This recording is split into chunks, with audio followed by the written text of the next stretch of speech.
Vamos a empezar esta exploración con mucha calma. Dejemos que el ritmo de la respiración se vuelva un poquito más lento, más profundo.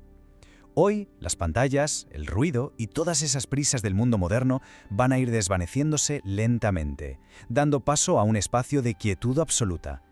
Nos preparamos para soltar, poco a poco, las amarras de la realidad material y adentrarnos en la vasta y a veces enigmática visión medieval de Dante Alighieri. Esto es un viaje estructurado, sí, pero no para agitar la mente, sino simplemente para dejarla flotar. La verdad es que la magnitud de esta obra es abrumadora, pero que quede claro, aquí no hay ninguna prisa por comprenderla de golpe. Como señala nuestro texto, estamos ante el destino humano resuelto, el mundo perfecto, lo eterno presente. Podemos simplemente dejar que estas palabras resuenen y permitir que esta atmósfera filosófica y tranquila nos envuelva por completo. No hay exámenes al final de este recorrido, no hay expectativas rígidas de ningún tipo, tan solo la pura contemplación del misterio del alma. Entramos en la sección 1. El poema universal y el arte en la Edad Media. Resulta bastante fascinante observar cómo la Edad Media no era precisamente, digamos, una época de arte radiante. Era más bien un periodo dominado por un frío misticismo y por la escolástica más pura. La religión excomulgaba el arte y vivía de abstracciones, alejando a los espíritus de lo real. Bueno, hasta que apareció Dante. Su naturaleza poética se rebeló de forma muy silenciosa contra aquella teología tan estricta. Su cerebro sencillamente no podía conformarse con fórmulas vacías, necesitaba poblar su mente de fantasmas tangibles. Así que obligó a lo más espiritual e impalpable a tomar una forma concreta. Le dio peso, textura y sombra a las ideas. Y es aquí donde encontramos una síntesis maravillosa. Por un lado tenemos la suprema justicia divina, intocable, perfecta. Y por el otro, pasiones muy, pero que muy humanas. Hay una ironía deliciosa e incluso diría que un humor bastante seco al observar cómo el poeta logró combinar las más altas virtudes teológicas con sus propios rencores terrenales y sus venganzas políticas. Porque pensémoslo un momento, qué sumamente relajante debe resultar tener todo un universo literario a tu entera disposición para clasificar meticulosamente y por toda la eternidad a los antiguos vecinos y políticos de Florencia que no soportabas. Pasamos a la sección 2, la arquitectura del arma.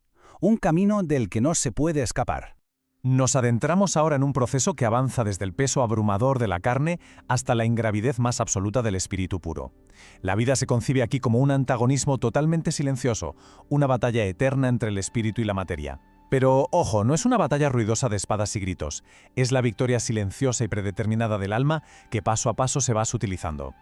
Se emancipa la materia, deshaciéndose de ella muy suavemente, un poco como quien se quita un abrigo pesadísimo al llegar a casa al final del día. Contemplemos un instante la eterna geometría de la creación. Es un ascenso que nos lleva del error a la verdad, de la multiplicidad más ruidosa a la quietud absoluta de lo uno. Este concepto, que suena tan abstracto, reflejado en formas puras, resulta ser un auténtico bálsamo. Un ascenso espiritual que curiosamente refleja el mismo descenso, suave, lento y reparador, que experimenta la mente cuando nos entregamos al sueño profundo. Y entonces, ¿qué ocurre cuando el alma cruza finalmente ese umbral hacia el tormento eterno e inmutable? Sección 3. El descenso al infierno. La miseria eterna. Comienza nuestro descenso. En estos primeros círculos, oscuros y opresivos, la miseria es eterna, pero hay algo profundamente estático en ella. El ser humano ya no tiene libre albedrío, está fijo, totalmente inmóvil. Toda acción ha cesado por completo, dejando solo un estado inalterable. Hay una frase del canto 14 que lo describe con una belleza inquietante. Llovían lentamente en el arenal grandes copos de fuego. Dante toma la imagen pacífica, suave y blanca de una nevada en los Alpes en un día sin viento y la transforma en una lluvia interminable de ardor sobre almas desnudas. Todo narrado, eso sí, con una lentitud que cautiva. Y de nuevo asoma esa ironía tan particular de nuestra historia de hoy. Frente a la majestuosidad insondable de la justicia de Dios, nos topamos de bruces con el extremado pragmatismo del autor. Al contemplar el abismo eterno, parece que Dante vio el archivador perfecto para organizar sus odios personales, acomodando a papas como Bonifacio y a líderes de facciones rivales en niveles muy específicos del infierno. Desde luego es una forma sumamente estructurada y literariamente impecable de lidiar con el estrés político de la época.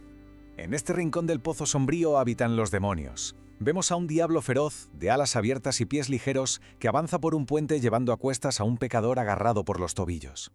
Y lo lleva con la misma naturalidad, con la misma desgana, con la que alguien cargaría un saco de patatas en un día cualquiera de trabajo.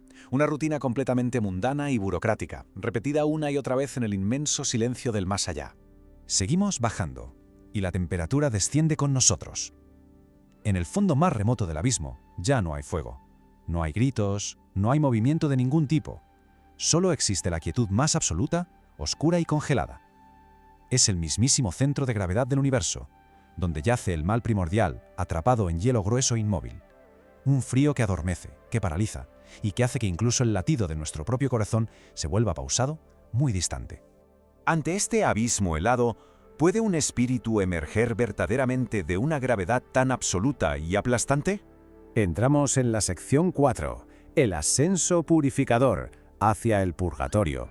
Poco a poco, casi sin darnos cuenta, esa oscuridad helada comienza a disolverse. El aire se vuelve menos denso, se nota mucho más respirable. Llegamos a unas orillas petrificadas, dejando por fin atrás el espeso hollín del abismo. Y en esta playa desierta ocurre un pequeño milagro silencioso. Cuando el viajero arranca una humilde planta para usarla como cinturón, una nueva vuelve a renacer súbitamente, sin el más mínimo esfuerzo, exactamente en el mismo sitio. Es un símbolo apacible, precioso, la renovación infinita que no requiere dolor, tan solo la disposición de soltar y permitir que las cosas vuelvan a crecer. Y así llegamos a las aguas de una fuente invariable y segura. Aquí fluyen dos ríos mágicos. Por un lado, el Leteo, que desciende con la extraordinaria virtud de borrar toda memoria de la culpa y el error. Por el otro, el Eunoé, que renueva el recuerdo de todo lo bueno. Beber de estas aguas, imaginadlo con extrema lentitud, significa conceptualmente lavar todas esas ansiedades terrenales, las pesadas obligaciones diarias y los pequeños remordimientos que no nos dejan dormir. Una limpieza total y absoluta de la mente. Así en el viento, en las hojas ligeras, se perdía la sentencia de la síbila. Es una imagen de una delicadeza inmensa. Los recuerdos pesados de la tierra, los conflictos, los ruidos del día, todo se dispersa suavemente y desaparece. Exactamente igual que unas hojas secas y ligeras llevadas por un viento muy suave de otoño. Es una invitación perfecta para que la conciencia simplemente deje ir cualquier tensión acumulada. Entonces, una vez olvidadas todas esas pesadas cargas del ego, ¿qué nos queda por ver? Y llegamos a la sección 5, la luz del paraíso, un presente eterno. Ya sin ataduras, la transición hacia el reino final se vuelve completamente ingrávida. Entramos en lo puramente abstracto, un lugar donde la carne humana ya se ha disuelto por completo. Lo que queda es sencillamente la forma, la luz pura y una perfecta y serena armonía, una trina luz que centellea en una sola estrella. Es el reino del eterno presente. Resulta sobrecogedor pensar en la inmensa vastedad de este lugar, poblado de espíritus donde ya no existe ninguna narración. No hay conflictos, no hay drama y fundamentalmente no hay tiempo. Solo una dulce e infinita inmovilidad luminosa. ¡Qué descanso de verdad! Y, sin embargo, mientras flotamos en estas esferas inmutables, es inevitable esbozar una última sonrisa sutil. A un lado tenemos la cacofonía bárbara y ruidosa de la Italia de su tiempo, al otro, el silencio divino perfecto. Y resulta profundamente irónico, casi cómico, que Dante se las arreglara por acarrear sus agotadoras quejas sobre la gestión municipal de Florencia hasta el centro mismísimo de la paz cósmica. Se ve que hasta en la eternidad siempre queda un huequecito para criticar al gobierno local. Pero finalmente, hasta esos lejanos ecos se apagan por completo. Las formas mismas comienzan a desaparecer con enorme suavidad. Quien guiaba el camino se desvanece sin ningún tipo de dramatismo y en su lugar aparece un anciano con una alegría muy benigna en los ojos. Una mirada dulce y paternal. Desaparecen los guías, desaparecen los caminos a seguir y solo resta una sonrisa serena frente a la paz definitiva, inalterable y silenciosa del cosmos. Y así, con la mente ya vacía de chargas, flotando en esta luz tenue, cabe preguntarse, si cada alma encierra en su interior su propio infierno y su propio paraíso, ¿qué universo silencioso aguarda cuando los ojos finalmente se cierran?